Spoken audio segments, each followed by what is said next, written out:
Hey everybody, what's up and welcome back. If you're new here, I'm Liz.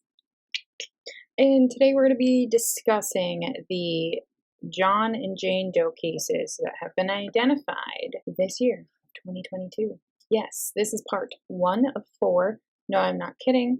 So I will put timestamps in the description box below for each case because in each episode or video, I'm going to be covering 5. So altogether, there's going to be 20 John or Jane Doe cases that we're going to be discussing in this series. So for today, our first case we're going to be talking about is Little Miss Nobody. Now, this case is one that I previously already covered this year, and this case of Little Miss Nobody, she was formerly identified as Sharon Lee Gallegos, of whom was a person that they thought it was, but ruled out before. And she was formally identified on March 15th of 2022 this year. She went missing she was playing with 2 of her cousins in an alley near the back of her home, and this was on the 21st of July of 1960. And she was just 4 years old. This happened at around 3 p.m. on that day. Now, there was a couple that was seen offering to buy her some candy and clothes if she got in the car, and I mean, we all kind of know what happens when adults offer kids candy and stuff like that. But Sharon initially refused, and it was after this that the female in the car ended up grabbing her and dragged her into the car. And this woman was either in a 1951 or a 1952 dark green Dodge or Plymouth sedan with a male driving the car. Now, the woman was described as a short and heavy-set, maybe in her 30s, with dirty blonde hair. The male driver was described as being a thin Caucasian male with fair skin, long straightened nose, and sandy hair. So probably maybe like a dirty blonde or like an ash blonde, maybe like this tone, possibly. And after they took Sharon, the car then sped away, and it was last seen turning onto 5th Street at an extremely fast speed. There was multiple witnesses that watched this abduction happen in real time, hence why there's a good ideation of what the abductors look like. The motive for her abduction was first thought as partially like ransom, but this was debunked, and the actual reason for her abduction is not known to this day. Sharon's body was discovered partially buried in the Sandwash Creek bed in Congress, Arizona, on Old Alamo Road on the 31st of July of 1960. This was just 10 days after her abduction. She was found by a Las Vegas school teacher, Russell Allen, who was simply just there to get rocks for his rock garden. That's why he was there. He wasn't there to find anything other than rocks. I mean, obviously you can assume he was probably frightened. He found a body of a child. Like, who else is going to find that in the middle of nowhere? Her cause of death has never fully been determined or released, but the only things that were released was that her body was charred and there was no visible puncture wounds present on her body. Her cause of death was listed as homicide, but with no definitive notion of what caused it. There was a time when they thought that this was a 4-year-old girl who was missing. Her name is Deborah Jane Dudley, or even her sister Carol Ann, who was missing as well, but both of their bodies were recovered and their parents were subsequently charged with their murders. They did possibly look into if this indeed was Sharon Lee Gallegos, but they weren't sure at first. Thankfully, with the help of Othram, who I will talk about kind of throughout this 4-part series, because Othram is heavily part of the true crime world right now, and so is Redgrave Genetic Services, who I'll talk about as well. So with the help of Othram, they were able to use genetic genealogy to positively identify this as Sharon Lee Gallegos, and she officially got her name back after 62 years. Her murder is still unsolved. They don't know who did this at this moment, but I do know they are still investigating it. Number 2 on our list is the Dorado Jane Doe. This is another case that I covered this year, which all of the cases that I've already covered, I'll put them in cards above when I'm talking about the cases, and so on and so forth. So the Dorado Jane Doe was always one that was surrounded by mystery and wonder. So on July 10th of 1991, the body of a Caucasian woman was found with a broken neck and a gunshot wound. This was in room 121 of the now demolished Whitehall Motel in El Dorado, Arkansas. Now, who killed her is something we already knew. Her boyfriend / her pimp, James McAlpin, killed her after a heated argument.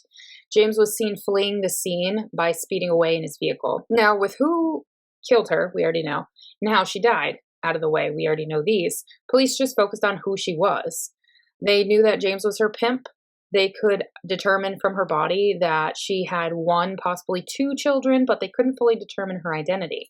This is due to her using multiple aliases. Now, she used the names Mercedes, Cheryl Ann Wicks, Kelly Lee Carr, spelled C-A-R-R and K-A-R-R, Shannon Wiley or Sharon Wiley, and then Cheryl Kaufman. So she has 5 or 6 aliases that she liked to go by, and we don't have a definitive name for her. Well, the police found multiple arrests for the name Cheryl Ann Wick, but when they tracked the name down, they found out that the real Cheryl had her identification stolen while she was working as a dancer at a place called Party Time.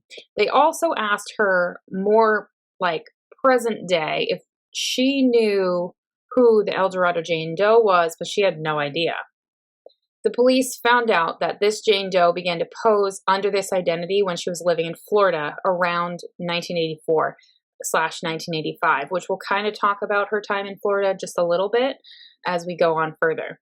She oftentimes worked in topless bars or strip clubs. She was also known to tell wild and different stories about her past. Some stories say that she was in witness protection because her father was in the mafia. Some about how she used to be a stripper from out of town and how her 2 kids are being raised by her mother. Some people even heard about how she robbed a bank once, but this was completely unsubstantiated. The girl was known to tell her wild tales. So the reality of this case came to light just this year, when her first name was released on May 24th, 2022. So Kelly is her name, but her surname is not being publicly released for the family's well wishes. It's their wishes to not have their surname released, basically. So Kelly was born in Virginia in 1968 to her mother, Brenda. Her biological father, she never knew. Her mother, Brenda, was already married to another man when Kelly was young. Her early years were full of turmoil. Her first stepfather separated from her mother in 1972. So when Kelly was 4, she also had a half-sister from the stepdad. Her mother then remarried quick after, and this man was severely abusive to the entire family. Now, the family after, into this marriage, so her mom's 3rd marriage, consisted of Kelly, her mother, her half-sister from her first stepdad, and then now a child from the current stepdad. But thankfully, her mother ended up giving her now youngest child to a family nearby to make sure that that child had a better life and not the life that her, Kelly, and her other daughter was enduring. Her mother would end up ending this marriage, and for some reason she married again. But that last marriage for her ended abruptly when this man committed suicide. So following this is when Kelly and her younger half sister would then live in Charlottesville with an aunt. So now the kids are separated from the parents. You think it would be better. But Kelly would live there until she was in about 10th grade, and then she would drop out of school permanently. She then went back to live with her mother, and that's when her downward spiral of her life really started. Her life gets it's disheartening to kind of read what she went through and stuff like this before, what led up to her death. Now, her mother was addicted to cocaine. They were dealing with homelessness. Rehab comes into play into this story. Now, Kelly worked at a kiosk, kind of it's where they were in Florida. It's kind of on the beach, but her mother would steal stuff from the kiosk, and Kelly, trying to do right, she would take the stuff that her mother stole and bring it back. So she wouldn't have to, she wouldn't have any charges pressed against her. Her and her mother ended up basically becoming homeless because they wouldn't pay their rent. They were evicted multiple times between 1984 and 1985. Kelly did try and go and live with her aunt again, but she ended up leaving her aunt's house yet again to return to Florida, this time in 1986. And this is when she finally went to rehab due to her now cocaine addiction that unfortunately started kind of due to the same circumstances that her mother was in. It's also during this time that we know she had multiple abortions while she was trying to help her mother regain her health. But Kelly was kind of really at a loss because she didn't know what to do to help her mother. She would finally turn to the life of working as a topless dancer in Florida. Her life continued to spiral when she started stealing identities, and eventually she made her way into prostitution and working for her boyfriend, James. Her murder case is solved because we know who killed her, and now Kelly finally has her name back and she can rest. Number 3 on our list is Princess Doe. I have also covered this case, and I covered it twice. I'll probably link like all the videos on this, but so the case of Princess Doe is one that haunted Blairstown, New Jersey since the morning of July 15th of 1982. So Princess Doe was found in the Cedar Ridge Cemetery. Her face was completely beyond recognition because she was bludgeoned to death. She was found near a bank near the creek in the cemetery, and she was also on her back. She was found wearing a red short-sleeved shirt, like kind of shirt with a skirt that's kind of like a peasant style, and she also had no undergarments on. She was found with a gold cross necklace that was tangled in her hair, 2 earrings in her left ear, and she also had red nail polish that was only on her right hand.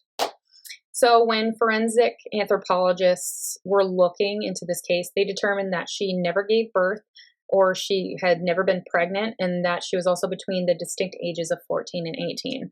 They were also able to determine that Princess Doe fought back against her attacker due to the trauma that she experienced on her hands and her arms. They did at first believe that this body was Diane Janice Dye, but this was eventually disproven. So, in 1999, there was evidence that came out against a couple, Arthur and Donna Kinlaw. I believe I talked about them in the first video that I did. I don't know if I talked about it in the second video I did, but if not, here's all the info. So, Arthur and Donna Kinlaw. This also involved Princess Doe, the evidence that came out. So Donna was arrested on an attempt to commit welfare fraud in California, and she was using the name Elena, of which they were able to trace back to Long Island, New York. Now, when the police went to Elena on Long Island, they got details about a murder of a Linda, and this helped put the Kinlaws in jail. Now, I bet you're wondering, like, what does this have to do with Princess Doe? I'm getting there. So, Donna, after they're in jail, she begins to sing like a bird. Sing like a bird. So, Donna gave details about 2 other murders that Arthur was involved with. Donna went on to say that she saw Arthur kill a sex worker in early 1982, but then she spoke about a murder involving a teenage girl. No, I'm not kidding.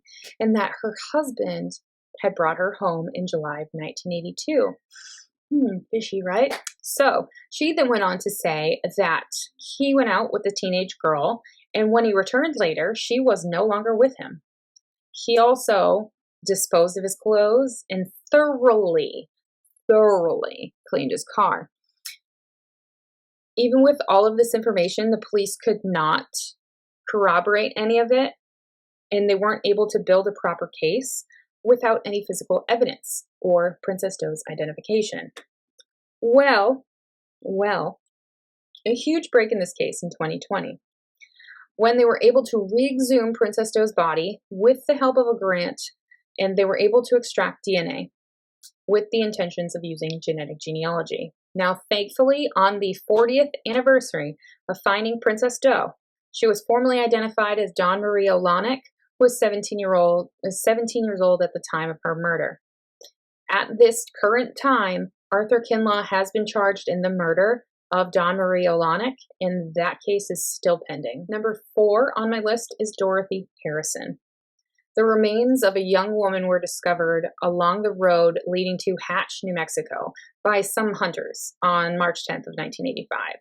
Now, this area that she was found in was known to be frequented by hunters, so police just kind of initially thought that maybe she was murdered by a hunter. A lot of the characteristics about this Jane Doe were not talked about, and this would be until she was identified.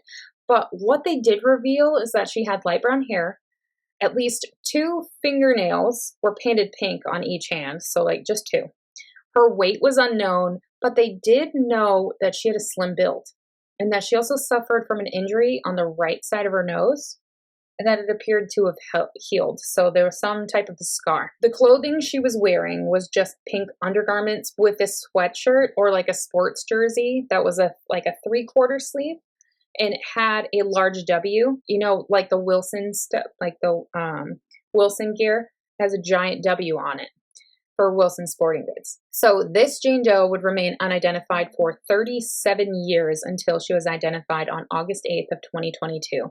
And she was identified as 16-year-old Dorothy Mae Harrison. Dorothy was last seen on the 25th of July of 1984 at around 5 p.m. She was last seen getting into a big tan, long vehicle, and she was seen by a sibling. This sibling also said that there was a white and black female that looked older than Dorothy in the car, so she didn't first think that maybe Dorothy knew them. Anywho, so Dorothy was reported missing soon after by her family. And when they were asked about Dorothy, they said that she frequently would leave and be gone for weeks on end during the summer, but normally the police would find Dorothy and bring her home, but it wouldn't stop her from leaving again. So she was kind of like a frequent flyer, and the police knew that. Her family also said that normally she would stay in Kansas, but that's not what happened this time. So sometime during August of 1984, Dorothy called home saying she was in LA. And she then would call home saying that she was in El Paso and she would be on her way home. This was in either late August or early September of 1984. This is legit the last time anybody ever heard from her. So after her identification was made public, her characteristics of her green eyes, lopsided or uneven nostrils, and a scar on the bow of her mouth was made public. Now, I'm entirely unsure as to why these distinctive details were never made public, because to me, basically, it shows that she either had something similar to what a person with a cleft palate has, and this would help with identifying her faster because she has more of a distinct face. No offense to people with cleft palates. People oftentimes will see the difference in their face and remember their faces. And I'm not saying it as a bad thing. People generally remember certain characteristics about people that stand out, and that's one thing that does stand out. I digress. Dorothy Harrison's case is still unsolved to this day, but she finally has her name back, so that makes me happy. The last case for today's video is number 5, the Lady of the Dunes. Again, another one I covered in a previous video. The Lady of the Dunes was the oldest cold case in Massachusetts history. I had covered this in a previous video, and during this video, I voiced how I would love for this case to be solved, or for her to be identified, and my dreams came true. So on July 26th of 1974, a 12-year-old girl was walking with her dog on the Race Point Dunes in Provincetown, Massachusetts. Her dog kind of wanders off, and this is when she finds the decomposing body of a woman. At first, she thought it was a deer that had died, but then she realized it was a human body. This set of remains was just yards from the road, of which, if somebody just came off the road, they would have found her, but that's not the kind of irky part about this. So this set of remains had distinct and insect activity from her decomposition, so she had been there for a little while. Police were able to determine that this woman was 5'6" in height, about 145 pounds, and that she was estimated to be between 20 to 49. They also were able to determine that she had a New York style, dental work done to her mouth. This means she spent between $5,000 to $10,000 worth of dental work on her mouth. That's a pretty penny. That's a very expensive dental work, in my opinion. Both of her hands and one forearm was missing. They believe this was so they could hinder identifying her. Obviously, the distinct and insect activity on the body would already hinder identifying her anyway, but they released the details that she was nearly decapitated, from strangulation, possibly, and that one side of her head was crushed in, and they believe this was with a military entrenching tool.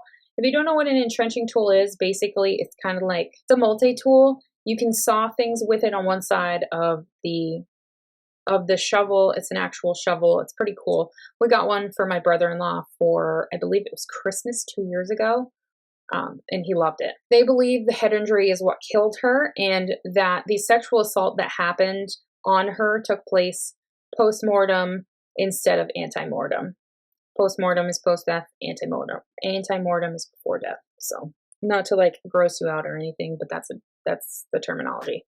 So after October of 1974, when she was buried, her case went cold, and the possibility of finding out who she was just kind of like seemed something out of like wonder and hope for the people of Provincetown. Her body was exhumed in 1980, 2000, and in 2013 in efforts to identify her killer.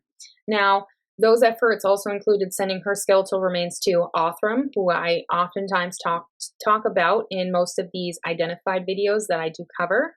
And her remains were sent to Othram in early 2022, so earlier this year.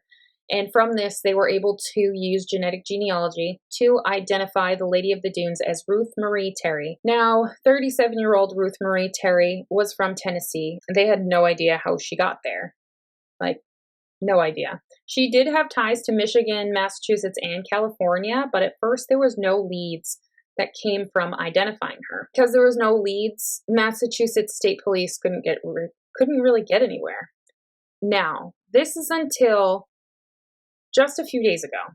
They revealed that they were seeking information on Ruth's dead husband, Guy Rockwell Moldavan, or Moldavan. Guy went by many names. He went by Raoul, he went by Guy. There was many other variations that he went by. And Terry also went by multiple different names. She went by Terry Marie Vizia, Terry M. Vizina, and Terry Shannon. Now, Moldavan was the prime suspect this is kind of buck wild, so hold on to your britches. So, her husband was the prime suspect in the murder of his second wife and her daughter in Seattle, Washington. But, he fled Seattle. He was eventually arrested by the FBI, but this was when he was charged for larceny when he stole $10,000 from his third wife's family. Fun, right? And this happened around the time that his second wife went missing. So apparently he was already married 3 times. He killed his first wife, killed his second wife, and then stole money from his third wife. I don't know. It's kind of weird. It's all strange. But we're finally piecing all of this together. They would continue to investigate these murder charges for the death of his second wife and his stepdaughter. And there were murder charges filed in connection to this, but nothing really came of it because they couldn't really tie him to it. They just suspected that he was the person that did it. But that's not the only murder that he's tied to. Oh no, he's also the prime suspect in the June 1950 murder of 28-year-old Henry Baird and the disappearance of Henry Baird's girlfriend, Barbara Jo Kelly. Now, Barbara Jo Kelly was just 17 at the time of her disappearance, and she went missing shortly after her boyfriend was killed. Both of these events took place in Humboldt, California. Now, Guy Moldavan seems to be the prime suspect in the murder of Ruth Marie Terry as well. And all of this information is coming out in real time due to everything being announced. So if anything pops up after this, I will be sure to put it in a short and I'll put it up for you guys so you can stay informed. But that, my friends, is today's first 5 identified Doe cases that have been identified in 2022, and I will see you guys in my next video.